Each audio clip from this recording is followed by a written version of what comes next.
Quero te explicar agora qual a chance de um ponta, direita e esquerda, do Boca Juniors pintar como reforço do São Paulo. Um site argentino chamado El Craque Deportivo, que erra muito mais do que acerta, afirmou que o São Paulo está de olho em Ezequiel Ceballos, 22 anos de idade, formado na base do Boca Juniors. Ele sobe ao time profissional no fim do ano de 2020 e começa a ser mais utilizado em 2021. Nessa temporada tem números ruins, 20 jogos, um gol e uma assistência, mas é nessa reta final de ano que ele conseguiu a condição de titular e tem tido alguns destaques, inclusive uma série de elogios. Contrato longo, até dezembro de 2026, até por isso haveria a necessidade de o São Paulo comprá-lo. Confesso que achei a notícia estranha, primeiro porque o São Paulo não pretende gastar muita grana com a aquisição de direitos econômicos, depois porque os alvos são um lateral esquerdo e um camisa 10. O Ezequiel Ceballos é um ponta, que pode jogar pela direita ou pela esquerda. De qualquer forma, mandei mensagem para uma fonte são paulina que afirmou: não tratamos absolutamente nada sobre esse nome, pode descartar. Fecha aspas. Diante disso, esqueçam qualquer chance de Ceballos, jogador do Boca Juniors, pintar no tricolor. Combinado? Bora falar agora sobre uma lista de jogadores interessantes que podem ser rebaixados para a Série B do Campeonato Brasileiro. Por que dessa distinção? Porque é de se imaginar que se esses caras caírem para a segunda divisão, eles precisem buscar outros clubes. São jogadores valorizados, com salários altos e assediados por clubes da Série A.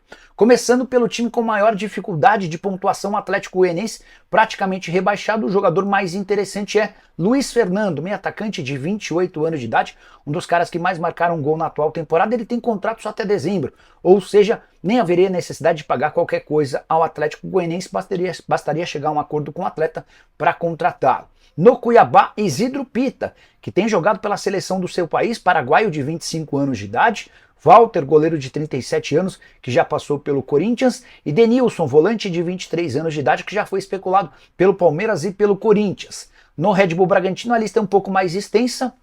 Lucas Evangelista, que quase foi parar no Corinthians, é um meio campista de 29 anos de idade. Juninho Capixaba, que quase virou jogador do São Paulo, lateral esquerdo de 27 anos. E Luan Cândido, atleta revelado na base do Palmeiras, hoje com 23 anos de idade. A gente também poderia acrescentar o Thiago Borbas, atacante uruguaio, de bom poder de finalização, mas que acabou não conseguindo decolar com a camisa do Red Bull Bragantino. Criciúma, outro time que está na zona de rebaixamento, tem o Bolassi, um atacante do Congo, 35 anos de idade, fez boa participação no Campeonato Brasileiro, contrato só até dezembro, basta chegar a um acordo com ele para que ele possa ser contratado sem custos. Outro jogador que chamou a atenção, Claudinho, lateral direito de 24 anos de idade, chegou a ser especulado como possível reforço de Cruzeiro, Atlético Mineiro e Flamengo. Fluminense é um candidato real ao rebaixamento, mas imaginar que John Arias, Cauã Elias ou John Kennedy possam atuar em outros clubes brasileiros por conta da queda me parece algo fora da realidade. Em relação ao Atlético Paranaense, os nomes mais pretendidos e desejados do Canóbio, que já pipocou em vários times. Contei para vocês nessa semana que o Palmeiras tem a intenção de contratar o atacante uruguaio de 26 anos de idade, Lucas Esquivel, lateral esquerdo de boa qualidade, 23 anos de idade, e Bruno Zapelli, meio atacante argentino de 22 anos de idade.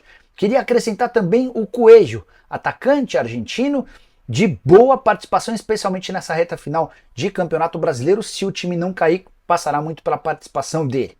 Para completar, no Juventude, Lucas Barbosa, atacante de 23 anos de idade, que pertence ao Santos, está emprestado ao Juventude, e Edson Carioca, atacante de 27 anos de idade, que é jogador do Azures. Bora falar agora sobre Léo Fernandes. Você sabe de quem eu estou falando, né? Meio atacante de 26 anos de idade, uruguaio, que fez grande temporada com a camisa do Peñarol e foi especulado como um possível camisa 10 do São Paulo.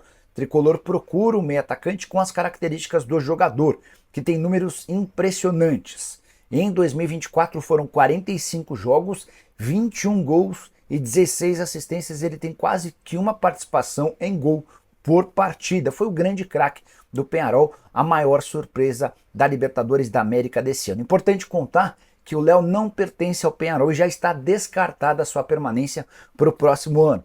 Tudo porque o Toluca do México, que é dono dos seus direitos econômicos, está pedindo 7 milhões de dólares, ou mais ou menos 40 milhões de reais, para que ele seja vendido.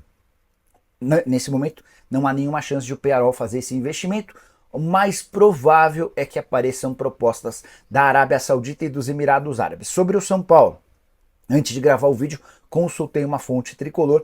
Essa pessoa disse que por tais cifras fica absolutamente inviável. São Paulo não terá capacidade para fazer um investimento desse tamanho, mesmo reconhecendo a qualidade do atleta que arrebentou com a camisa do Peñarol, mas havia tido uma passagem discreta pelo Fluminense no ano passado, 45 jogos, 21 gols e 16 assistências. Nesse momento, o Toluca do México tem batido na tecla de que não tem a intenção de um novo empréstimo. Está na hora de recuperar o investimento feito no jogador. Bora falar agora sobre o São Paulo. O presidente Júlio Casares admite mais um ano de enorme prejuízo financeiro em 2024 tem sido uma marca na gestão dele. Contei para vocês de forma exclusiva algumas semanas atrás que o São Paulo havia fechado o primeiro semestre desse ano com um prejuízo de 185 milhões de reais. O que significa isso? Que o São Paulo gastou quase 200 milhões a mais do que aquilo que arrecadou nos 6 primeiros meses do ano.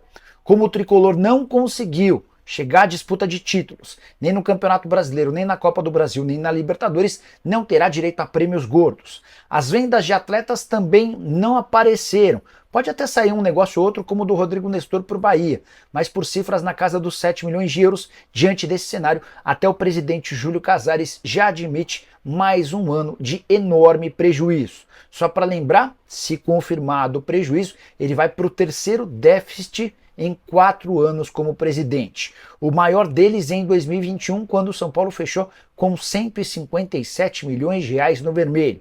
Em 2023, mais um prejuízo de 62 milhões de reais. O São Paulo só fechou no azul na era Júlio Casares em 2022 com 37 milhões. O presidente se defende, lembrando que não tem feito venda de atletas para tornar o São Paulo mais competitivo, mas de fato as contas não têm fechado.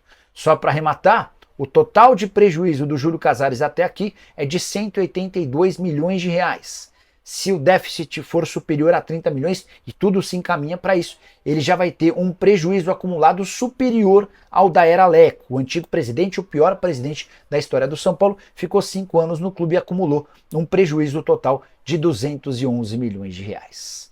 Cara, é membro do canal e ainda manda superchat generoso. Nicola, lateral do direito do Juventude é do Santos e está emprestado até dezembro. Pode escrever, será reforço do São Paulo. O Casares disse que não falaria de lateral direito por causa dos jogos finais do Brasileirão. Deu a entender que é de um time que ainda enfrenta, deve ser que ainda briga por alguma coisa. Foi você que me fez o alerta, né? Sobre a possibilidade de ser o lateral do Juventude. E aí eu liguei para uma pessoa do Juventude, com quem eu tenho boa relação. A pessoa disse que o empresário não contou nada, o jogador não contou nada. E aí ela completou o áudio dela dizendo algo como, não é jogador para o São Paulo, tá? Até tem um primeiro terço bom de campo, mas o segundo e o terceiro terço estão bem distantes daquilo que o São Paulo vai precisar. O lateral que a gente está falando é o João Lucas, tá? Que teve uma temporada relativamente boa no Juventude, mas num nível de exigência muito menor. Só para completar, o São Paulo tem prioridade na busca por 2 reforços, um lateral esquerdo e um camisa 10. O lateral esquerdo, tudo se encaminha para que seja o Wendel. O camisa 10, o São Paulo ainda está batendo cabeça, pensou no Oscar, ainda pensa no Oscar, o Luciano Acosta agrada. Por que ainda pode pintar um terceiro reforço? Esse terceiro reforço é um lateral direito. Eu já até tinha contado para vocês que a possibilidade de mais um reforço viria do futuro do Rafinha. E o empresário do Rafinha, o Ricardo Scheid, me contou que o Rafinha definiu que fica até o fim do Paulistão. O Paulista do ano que vem vai acabar no fim do mês de março. Então, é bom que o São Paulo já nessa virada de ano já se acerte com o lateral direito. Acho que o Edson acerta quando pensa num jogador de baixo custo, alguém de não muito nome, mas pelo que eu entendi do pessoal lá do Juventude, não vai ser o João Lucas não, tá? Gustavo Felipe, como é que tá a situação do Oscar no São Paulo?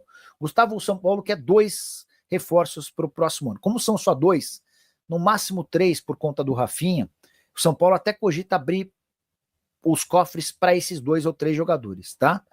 Como vão ser contratações pontuais, o São Paulo pode gastar um pouco mais. É por isso que o Wendel tem tanta chance de ser contratado. O Wendel ganha no Porto R$1 milhão por mês. O que o São Paulo vai fazer? Vai oferecer um contrato longo para o Wendel. Ele tem vínculo com o Porto só até junho de 25. O São Paulo vai oferecer pelo menos 3 anos de contrato para o Wendel. Vai falar, Wendel, você vai ganhar um pouco menos no São Paulo, mas a gente vai garantir a você um contrato mais longo, para você ter um pouquinho de conforto. Você perde no valor total no valor mensal, mas ganha a longo prazo. E a grande chance de o negócio acontecer. Sobre o Oscar, que você perguntou por aqui. O Oscar é o plano número 1, é o plano A, é o sonho de consumo do presidente Júlio Casares, do Rui Costa, do Belmonte, dos homens do futebol.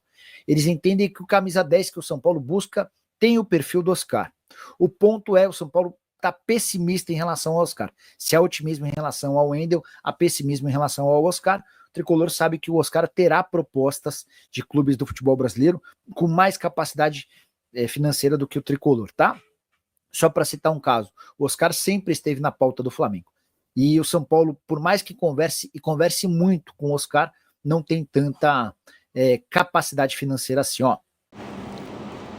Rapaziada boa, ficamos aí com o nosso giro de notícias. Para você ficar por dentro de tudo, não perder nada, chega deixando seu like, se inscreva no canal, ativa também o sininho de notificação. Ficaremos por aqui, um grande abraço no coração e até o próximo vídeo. Vamos que vamos.